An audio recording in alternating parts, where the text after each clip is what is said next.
내가 진실로 진실로 너희에게 이르노니 내 말을 듣고 또 나 보내신 이를 믿는 자는 영생을 얻었고 심판에 이르지 아니하나니 사망에서 생명으로 옮겼느니라.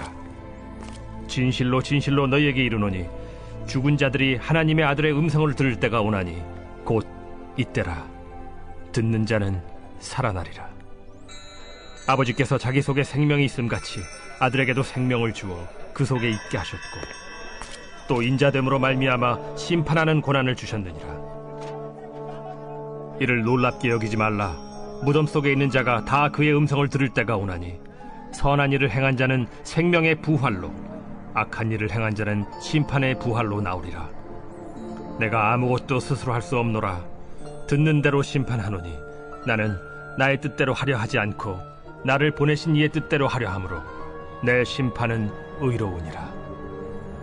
내가 만일 나를 위하여 증언하면 내 증언은 참되지 아니하되 나를 위하여 증언하시는 이가 따로 있으니 나를 위하여 증언하시는 그 증언이 참인 줄 아노라.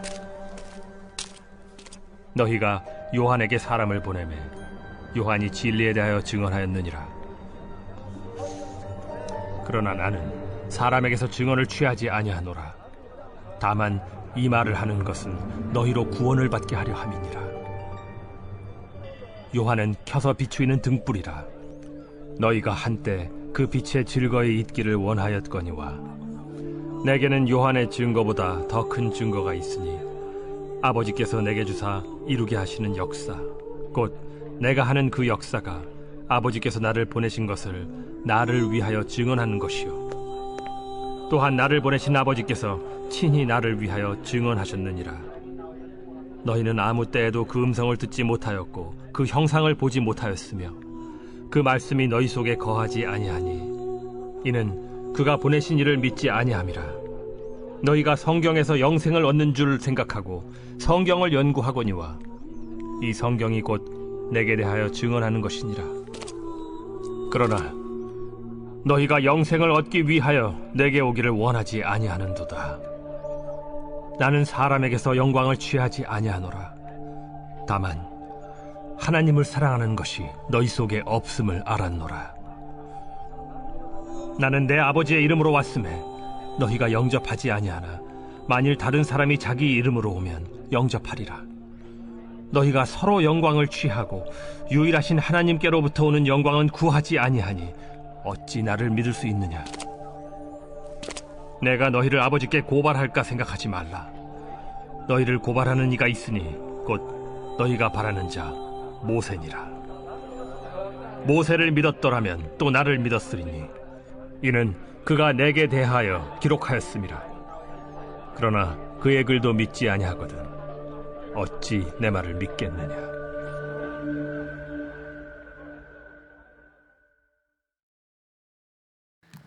요한복음이 우리에게 전하여 주는 복음의 메시지를 잘 요약한 말씀이 있죠. 요한복음 3장 16절의 말씀입니다. 하나님이 세상을 이처럼 사랑하사 독생자를 주었으니 이는 그를 믿는 자마다 멸망하지 않고 영생을 얻게 하려 하심이다 라는 말씀입니다. 복음은 우리에게 진리를 선포합니다. 그리고 그 진리를 믿는 자들에게는 영원한 생명을 주실 것이고 영원한 생명을 가진 자들이 영원하신 하나님과 영원의 세상에서 영원의 삶을 산다는 것을 분명히 말씀하고 있습니다. 그 영원이라는 시간 속에는 오늘도 포함이 됩니다. 예수 그리스도를 믿는 믿음의 백성들이 오늘 주님과 살고 영원의 시간까지 그렇게 주님을 나의 주로 고백할 때 하나님과 더불어 살아가는 은혜가 있다는 것을 성경은 우리에게 분명히 말씀하고 있죠. 때문에 우리 그리스도인들에게 무엇보다 중요한 것이 있다면 믿는 것입니다. 우리의 삶 가운데 그저 성경에 기록된 내용을 문자적으로 이해하고 동의하는 정도의 그런 믿음이 아니라 예수 그리스도를 내 삶 속에 인격적으로 만나는, 그래서 그 주님이 나의 주 되심을 매일의 삶 속에서 경험하며 살아가는 것으로서의 주님과의 만남이 있을 때 그렇게 주님과 동행하는 것이야말로 믿음의 삶이라고 성경이 분명히 말씀하고 있죠. 자, 그런데 오늘 말씀에 보면 앞서 제가 전제했던 요한복음 3장 16절의 말씀에 대한 우리 인간의 반응은 어떨까요? 요한복음 3장 16절에 하나님의 의지이고 하나님의 뜻임에도 불구하고 오늘 38절 말씀에 보면 우리 인간의 한계와 우리 인간의 삶의 태도가 이 정도밖에 되지 않는다는 것을 드러내는 말씀이 있습니다. 또 그 말씀이 너희 속에 머물러 있지도 않다. 그것은 너희가 그분이 보내신 일을 뭐하지 않기 때문이다. 믿지 않기 때문이다 라고 말씀하고 있습니다. 하나님께서는 우리의 삶 속에 끊임없이 하나님 되심을 증명하셨습니다. 구약으로부터 신약이 이르는 시기까지 또 신약에서 오늘에 이르는 시기까지 끊임없이 하나님은 하나님 자신을 증명해 오셨습니다. 그 증명된 하나님을 우리가 목격하게도 우리의 삶이 마치 앞을 보지 못하는 맹인과 같아서 어둠 속에 있어서 빛 대신 예수 그리스도를 여전히 보지 못한 채 살아가고 있다고 말씀하고 있는 것이 오늘 성경에서 탄식하고 있는 주님의 슬픔이라고 말할 수 있을 겁니다. 그래서 요한복음에서는 끊임없이 빛과 어둠을 대조하여서 빛 대신 예수 그리스도를 보지 못한 채 어둠에 속하여 살아가는 우리의 한계 상황을 끊임없이 말씀하고 있는 것 아니겠습니까? 오늘 본문에 세례 요한을 말씀하면서도 그 세례 요한을 뭐라고 말씀하고 있습니까? 세례 요한은 빛이라고 말하지 않습니다. 빛을 비추는 자라고 말하고 있죠. 등불과 같다고 말하고 있습니다.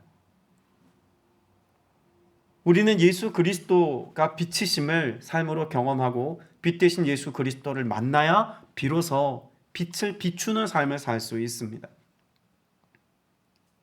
오늘 저와 여러분이 빛 대신 예수 그리스도와 함께 살고 그래서 내 안에 계신 예수 그리스도를 통해서 예수 그리스도를 증명하는 인생을 살아가는 저와 여러분 다 될 수 있게 되시기를 주님의 이름으로 축복합니다. 오늘 말씀에 보면 29절에 선한 일을 한 사람들은 부활하여 생명을 얻고 악한 일을 한 사람들은 부활하여 심판을 받는다라고 말씀하고 있습니다. 여러분, 예수님은 분명히 우리에게 생명을 주기 위하여 오신 분인데 우리가 어떤 일의 결과로 생명을 얻기도 하고 심판을 받기도 한다고 말씀합니다. 그러면 여기 말하는 선한 일이라고 하는 것은 어떤 일을 말하는 걸까요? 그저 착하게 살면 혹은 우리가 남들보다 좀 더 나은 삶을 살면 그것이 선하다라고 일컬어지는 삶일까요? 성경에서는 예수 그리스도를 통하여서 그 선한 일에 관하여 이미 증명하고 있습니다. 29절에서 선한 일에 대하여 말씀하고 있는 그런 질문이 기록되어져 있다면 30절에서 그 대답을 하고 있는 것입니다. 예수님의 모습을 어떻게 기록합니까? 내가 내 뜻대로 하려 하지 않고 나를 보내신 분의 뜻대로 하려 하기 때문이다 라고 말씀합니다. 나에게서 선함이 나올 수는 없습니다. 그러나 선하신 하나님의 뜻이 내 안에 있고 그 뜻을 이루기 위하여서 살아가면 우리의 삶을 통해서 하나님의 뜻이 성취되어지는 선함이 드러난다는 것입니다. 예수님의 삶은 철저히 그런 하나님의 뜻을 이루는 삶이었고 하나님의 말씀을 성취하는 삶이었습니다. 그래서 예수 그리스도를 설명할 때 예수님의 성품을 이야기할 때 항상 사용되어지는 말이 있죠. 성실이라는 것입니다. 성실하신 주님이라는 표현을 우리가 찬송을 통해서도 또 말씀을 통해서도 고백합니다. 근데 성실이라는 한자어가 참 재밌습니다. 성실이라고 하는 한자어를 보면은요, 성은 말씀원에 이룰성을 씁니다. 그리고 실이라고 하는 것은 열매를 나타내는 말이죠. 그러면 말씀을 이루신 부활의 첫 열매 누구일까요? 예수 그리스도입니다.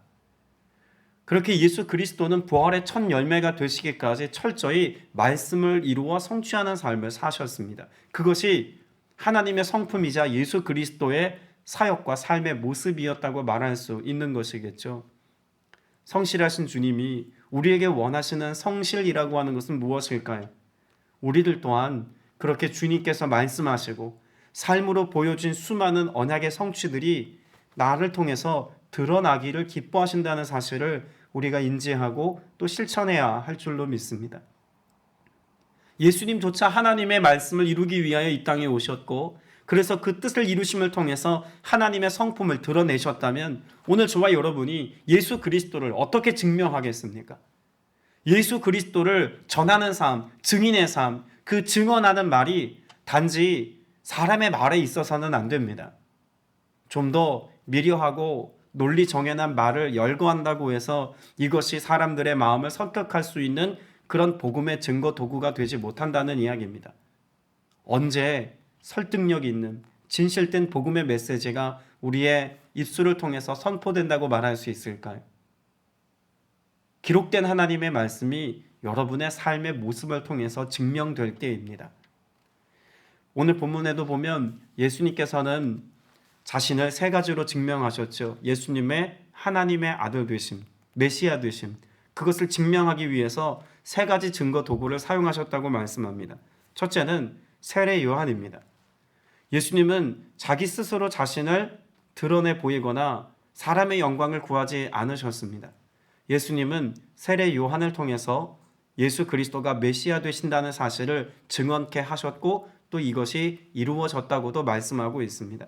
우리가 요한복음 서두에서 보았던 것처럼 세례 요한은 예수님을 어떻게 증언합니까? 보라, 세상 죄를 지고 가는 하나님의 어린 양이다 라고 증명합니다. 나는 물로 세례를 베풀었으나 내 뒤에 오시는 이는 불로 세례를 베풀 것이다 라고 말씀하심을 통해서 예수님이 누구이신지, 예수님의 사역이 무엇인지 그것을 명확하게 설명해 주었습니다. 당시 많은 사람들이 선지자라고 하나님으로부터 보냄받은 위대한 인물이라고 믿었던 그의 입술을 통해서 예수님을 증거케 하심을 통해서 예수님의 메시아 되심을 분명히 세상에 드러내셨다는 것입니다. 그런데 이런 세례 요한의 증언보다 더 확실한 증언이 있다고 또 말씀합니다. 두 번째 증언의 도구입니다. 33절 이하에 보면 너희가 요한에게 사람을 보냈을 때에 그는 이 진리를 증언하였다. 내가 이 말을 하는 것은 내가 사람의 증언에 필요해서가 아니다. 그것은 다만 너희로 하여금 구원을 얻게 하려는 것이다 라고 말씀합니다. 그리고 36절에 이렇게 이야기하죠. 그러나 나에게는 요한의 증언보다 더 큰 증언이 있다. 아버지께서 나에게 완성하라고 주신 일들, 곧 내가 지금 하고 있는 바로 그 일들이 아버지께서 나를 보내셨다는 증거다라고 말씀하고 있습니다. 여러분, 예수님이 하신 일들이 무엇입니까? 요한복음에는 몇 가지의 표징에 관하여 말씀하고 있습니다. 물이 포도주가 된 사건, 왕의 신하의 아들을 멀리서 고치신 예수님의 표적, 38년 된 병자를 고치신 그 권능의 역사, 오병이어의 기적, 죽은 나사로를 살리시는 표적, 그리고 예수 그리스도의 부활에 이르기까지 예수님은 끊임없이 하나님이 예수님께 위임하신 일들을 성취하심을 통해서 예수 그리스도의 주 되심을 증명하셨습니다. 예수님은 그저 말씀으로만 설명하신 것이 아니라 말씀을 통해서 진리를 선포해 주신 것만이 아니라 그 말씀이 삶이 되게 했다는 것입니다. 여러분 한번 생각해 보십시오. 어떤 탁월한 설교자가 하나님의 말씀을 신학적으로 또 문학적으로 미려한 말들로 아름답게 말씀을 선언한다고 할지라도 그가 살아가는 삶의 모습이 그 말씀에 절반도 미치지 못하는, 아니 거룩과 경건과는 상관없는 어떤 삶의 내용을 가지고 있다면 여러분 그 선포된 말씀을 믿고 신뢰할 수 있겠습니까? 결코 그럴 수 없죠. 그 선포된 하나님의 말씀이 능력이 있으려면 그 말씀이 삶의 실제와 일치할 때 비로소 그 말씀이 더욱더 힘을 얻는 것입니다. 예수님은 그와 같이 자신의 삶으로 자기 스스로를 증명하셨습니다. 하나님이 하기를 원하셨던 그 일을 이루심을 통해서 복음을 증명하셨다면 오늘 저와 여러분도 어떻게 복음을 증명하는 삶을 살 수 있을까요? 세상이 복음에 대하여 비판적이고 복음에 대하여 수용적이지 않을 때 우리가 복음을 변증할 수 있는 힘은 삶의 내용입니다. 여러분의 마음 가운데 심겨진 그 말씀이 삶이 되어질 때 여러분의 모습을 통하여서 예수 그리스도를 보는 은혜, 예수 그리스도를 믿고 싶어지는 마음의 역사, 그런 마음을 녹이고 마음을 깨뜨리는 역사는 성령께서 여러분의 삶을 새롭게 하시는 이 은혜가 실제가 될 때 비로소 이루어지는 일인 줄로 믿습니다. 그러므로 오늘 이 아침에 기도할 수 있기를 바랍니다. 예수님께서 하나님께서 위임하신 그 일들을 이루심으로 메시아 되심을 증명하셨던 것처럼 주님 오늘도 성령으로 나와 함께 하셔서 내 삶의 내용을 통해 예수 그리스도를 변증하고 증언하는 증인의 삶 살게 하여 주옵소서. 기도할 수 있게 되시기를 바랍니다. 마지막으로 예수님께서는 자신을 증명하시기까지 구약에 기록된 하나님의 말씀을 성취하심을 통하여서 메시아 되심을 증명하셨습니다. 구약에 기록된 하나님의 말씀은 예언자들과 선지자들, 또 하나님께서 직접 말씀하신 수많은 말씀들의 그런 총체입니다. 그런 모든 메시지를 예수님께서는 이 땅에 오셔서 공생의 일을 사시는 동안 완성하셨고 성취하셨으며 이루어 주셨습니다. 말씀을 이루는 삶을 사셨다는 것이죠. 그리고 그 기록된 구약의 모든 예언된 말씀이 예수님을 통해 이루어지는 것을 볼 때 사람들이 예수가 그리스도이심을 알게 되었다라고도 증언합니다. 여러분, 우리가 예수님을 만나자면 무엇을 통해서 어떻게 만날 수 있을까요? 성경을 읽고 성경 속으로 들어갈 때 우리는 예수님을 만날 수 있습니다. 하나님의 말씀이 그저 경전에 있는 어떤 유익한 말들처럼만 여겨지는 것이 아니라 성경에 기록된 모든 말씀이 내가 하나님 앞에 머물므로 그분의 세미한 음성으로 들릴 때, 그래서 내가 그 말씀 속에 내가 거하여 살 때 비로소 그 말씀이 내게 복음이 되고 생명이 되고 능력이 된다는 것을 말씀하고 있는 것 아닙니까? 예수님이 곧 말씀이셨습니다. 그리고 말씀은 곧 예수님을 통하여서 성취되어지는 실제이기도 했습니다. 저는 여러분의 삶이 곧 하나님의 말씀과 일치되는 삶이 되기를 주님의 이름으로 축복합니다. 그러자면 우리의 삶 속에 끊임없이 무엇해야 합니까? 하나님의 말씀을 가까이 대면해야 합니다. 그리고 그 말씀을 통하여서 오늘 우리의 삶을 비추어 볼 수 있어야 합니다. 말씀이 나를 읽어야 합니다.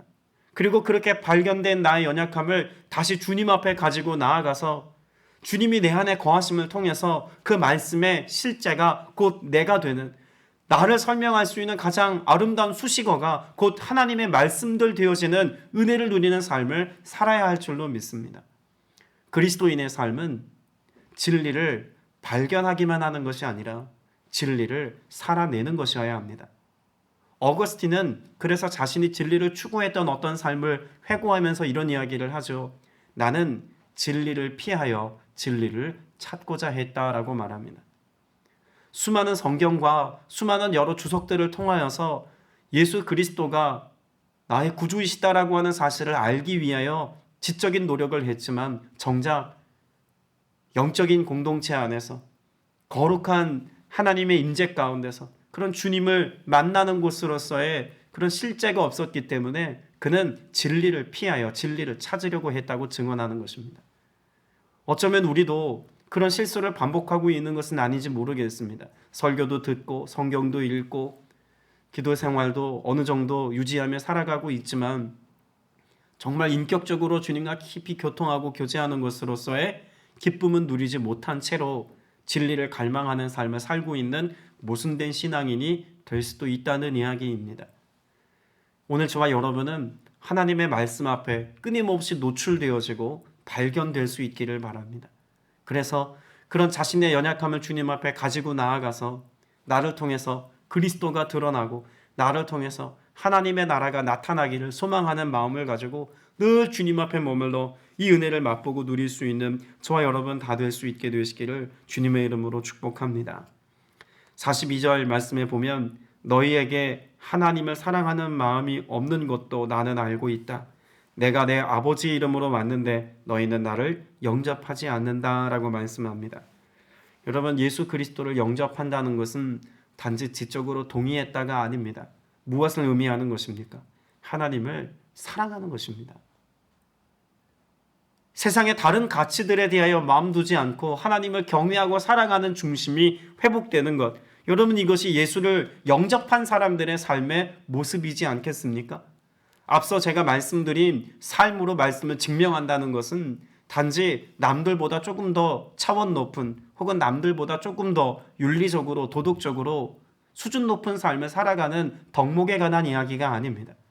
우리가 말씀을 성취하여 살아간다는 것은 삶 속에서 하나님을 깊이 사랑해서 그 사랑에서부터 비롯되어진 삶의 내용들이 곧 예수 그리스도를 증명하는 것이다라고 하는 것을 말씀해 주고 있는 것 아닙니까? 하나님을 사랑하는 자의 모습, 그것으로 여러분의 삶을 비추어 낼 수 있게 되시기를 바랍니다. 나와 함께 하시고 여전히 나와 함께 하시기를 기뻐하시는 그 주님을 오늘 여러분이 깊이 사랑할 때 우리 무엇 할 수 있을까요? 예수님이라면 어떻게 하셨을까? 오늘 예수님은 나에게 무엇을 말씀하고 계신가? 오늘 주님과 함께 할 때 주님께서 나에게 어떤 일들을 이루어 주실까?